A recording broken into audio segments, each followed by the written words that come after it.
Di bawah Di kulit. bawah kulit. Terus Buat ngetes alergi. Kalau diinjeksi nanti muncul kayak Iya, kayak benjolan. benjolan gitu. terus sudutnya 10 sampai 15. Enggak sih? 15 sampai 20. 10 sampai 15 sampai 20. misalnya antara 10 sampai 20 ya, atau 15 sampai 20. Oke. Jadi injeksi benar yang injeksi intramural itu di bawah kulit, dan itu susah-susah gampang. Tidak semuanya bisa langsung melakukan injeksi intrakutan. Terkadang ada masukin jarum sudah di bawah kulit, pas kalian masukin obatnya, nanti obatnya keluar, itu juga bisa, dan itu sering terjadi. Dan injeksi intrakutan ini dia panas, rasanya panas karena pas di bawah kulit, jadi kerasa banget panasnya gitu ya. Ya. Yang perlu teman-teman garis bawahi juga, kalau di checklist teman-teman di situ kita kasusnya lebih ke injeksi intrakutan untuk tes alergi, makanya di checklist ada melingkari. Melingkari itu ya sebagai kita tanda ya, tanda kalau tadi kita melakukan injeksi atau tes anti alergi di sini gitu. Kalau besok kalian menemui injeksi intrakutan tetapi pada misal bayi gitu, BCG, dilingkari nggak? Dilingkari. Enggak.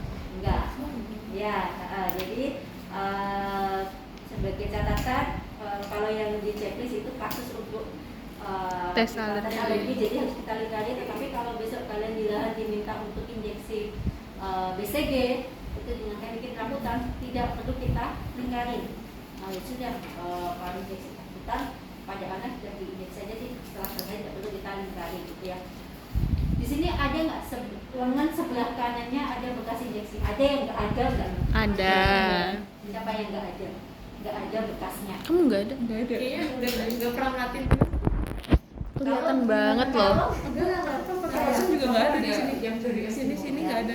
Semisal nggak ada, itu berarti dulu pas kalian kecil injeksinya gagal, nggak masuk. Termasuk saya nggak ada. Berarti enggak ada diulang ya, Bu ya? Nggak bisa. Jadi kalau memang tidak ada, ya itu dulu gagal. Entah itu penusukannya terlalu dalam atau terlalu tipis. Kadang udah benar di bawah kulit, tapi pas obatnya dimasukin obatnya keluar. Itu bisa. Jadi kalau tidak ada jaringan parutnya itu dulu bisa dipastikan injeksi BCG-nya gagal. Sebagai sebab saya juga nggak ada. Itu ya. Jadi kalau nggak gagal ya, setelah 2-3 minggu setelah injeksi dia akan keluar seperti bulatan nanah, terus akan jadi jaringan parut. Itu malah berhasil injeksinya. Yang intrakutan, oke. Kemudian yang kedua subkutan. Yang teman-teman tahu tentang subkutan?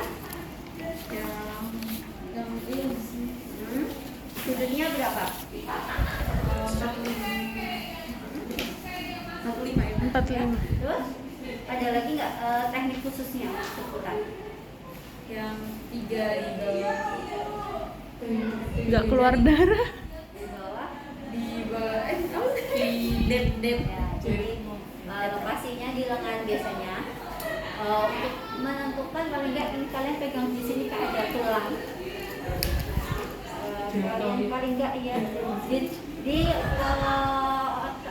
di bagian deltoid ya, deltoid. Paling nggak sekitar 3 jari atau sekitar 5 cm di bagian atas.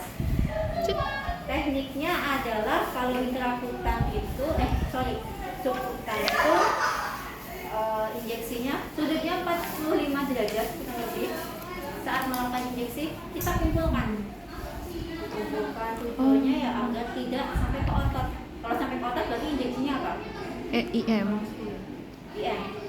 Kalau sampai otot IM. Ya, jadi dikumpulkan. Jangan lupa kalau injeksi subkutan harus diaspirasi. Itu suatu kewajiban.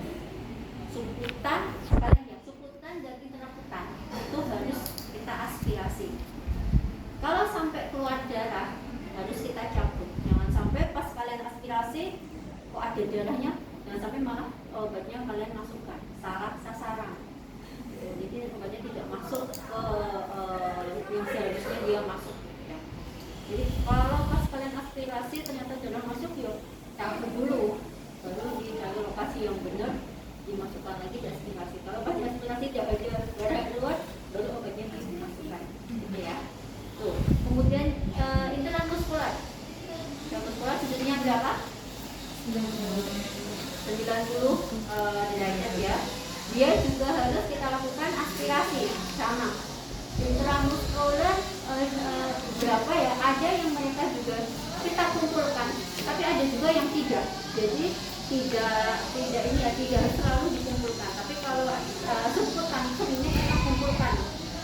Tapi kalau intramuskular bisa tidak dikumpulkan, nggak apa, sedikit dipegang dikumpulkan juga nggak masalah, karena sudutnya berbeda ya. Mungkin di teknik juga mengatakan bisa bilang injeksi. Kalau injeksi IM yang masuk jarum 2/3 itu injeksi apa ya?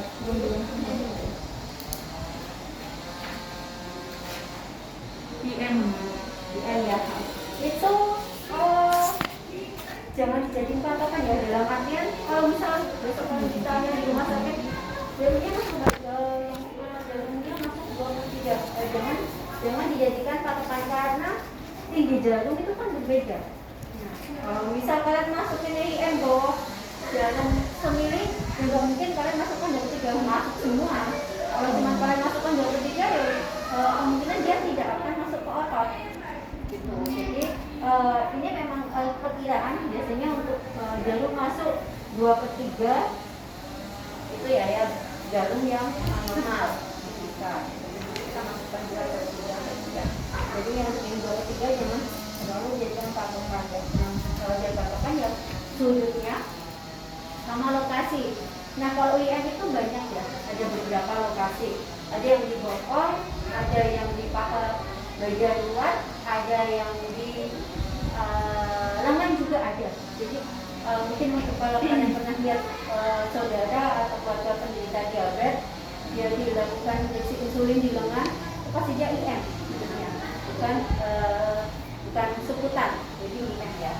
Itu beberapa ada juga. Kalau untuk sudut-sudutnya sudah ada belum ini? Jadi kalau untuk IM, saya tadi kasihin aja ya.